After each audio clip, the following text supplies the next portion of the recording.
ରାମ ନାରାୟଣ ରାମ। ଧରିତ୍ରୀ ଉପରେ ବସୁଥିବା ସମସ୍ତ ମାନବଙ୍କୁ ଚିନ୍ତା କରିବା ଉଚିତ କି ପ୍ରକୃତି କ'ଣ? ପ୍ରକୃତିର ସଠିକ ଅର୍ଥ ଆକାଶ ସହିତ ଜଡ଼ିତ ଅଛି। ଆକାଶରୁ ହିଁ ପ୍ରକୃତିର ଜନ୍ମ ହୋଇଛି। ଆକାଶ ହିଁ ମାନବଙ୍କର ଆସଲି ମାତା ପିତା। ତାଙ୍କର ନିଜସ୍ୱ ନାମ କ'ଣ ଥିବ?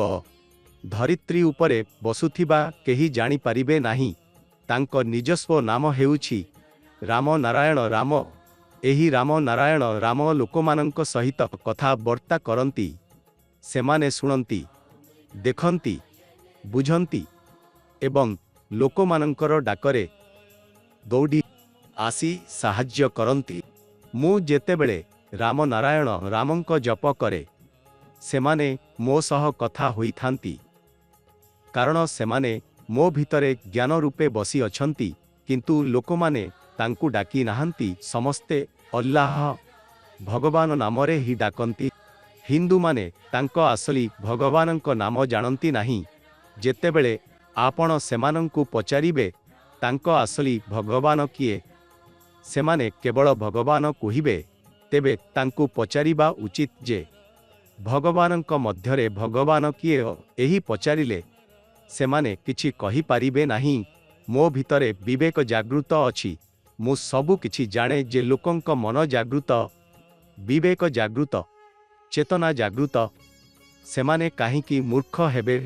ଏବେ ସମୟ ଆସିଛି ଯେ ଧରିତ୍ରୀର 800 କୋଟି ଲୋକମାନେ ସଂଶୋଧନ କରିବା ଉଚିତ। ଆମେରିକା, ରୁଷ, ଚୀନ ସମସ୍ତେ ସଂଶୋଧିତ ହେବା ଉଚିତ। ଭାରତ ତ ସଂଶୋଧିତ ହୋଇଗଲା।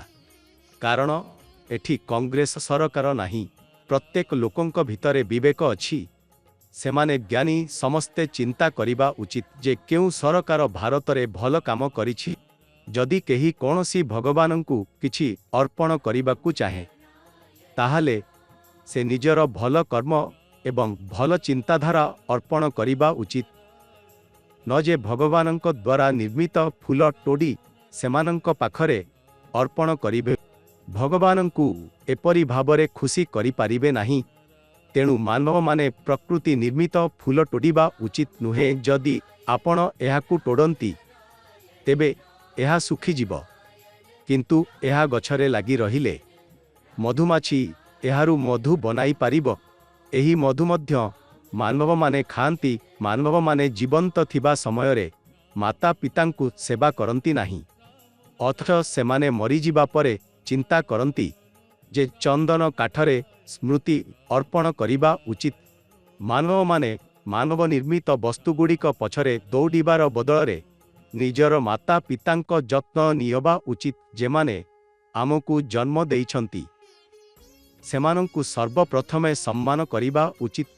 ଆକାଶରୁ ହିଁ ଆମେ ମାତା ପିତା ପାଇଛୁ। ମାତା ପିତା ମଧ୍ୟରେ ହିଁ ସମସ୍ତ ଭଗବାନ ଅଛନ୍ତି। ଯଦି ଆପଣ ସେମାନଙ୍କ ସମ୍ମାନ କରିବେ ନାହିଁ, ତେବେ ଆପଣ କାହାର ସମ୍ମାନ କରିପାରିବେ? ଧର୍ମଗ୍ରନ୍ଥମାନଙ୍କ ବିଷୟରେ କହିଲେ, ସେଗୁଡ଼ିକ ଲୋକମାନଙ୍କୁ ଭଲ ଶିକ୍ଷା ଦେବା ପାଇଁ ନିର୍ମିତ। କୁରାନରେ ଜିହାଦ ଅଛି, ଯେଉଁଥିରେ ଲେଖାଯାଇଛି ଯେ ଖରାପ ଇଚ୍ଛା ଏବଂ କାମନାଗୁଡ଼ିକୁ ତ୍ୟାଗ କରନ୍ତୁ। ଏଥିପାଇଁ ଯଦି ଆପଣ ଏହି ଧରିତ୍ରୀରେ ଜନ୍ମ ନେଇଛନ୍ତି, ତେବେ ରାମ ନାରାୟଣ ରାମଙ୍କ ଜପ କରନ୍ତୁ। ନିଜର ଭିତରେ ଜ୍ଞାନ ଜାଗୃତ କରନ୍ତୁ ଏବଂ ଭଲ କର୍ମ କରନ୍ତୁ। ପ୍ରକୃତି ଭିତରେ ଖିଲିଥିବା ଫୁଲ ତୋଡ଼ନ୍ତୁ ନାହିଁ। ପ୍ରକୃତିର ଯତ୍ନ ନିଅନ୍ତୁ। ପ୍ରକୃତିରେ ସବୁ କିଛି ଅଛି ଏବଂ ଆମେ ଏଠିଠାରୁ ସବୁ କିଛି ପାଇଥାଉ।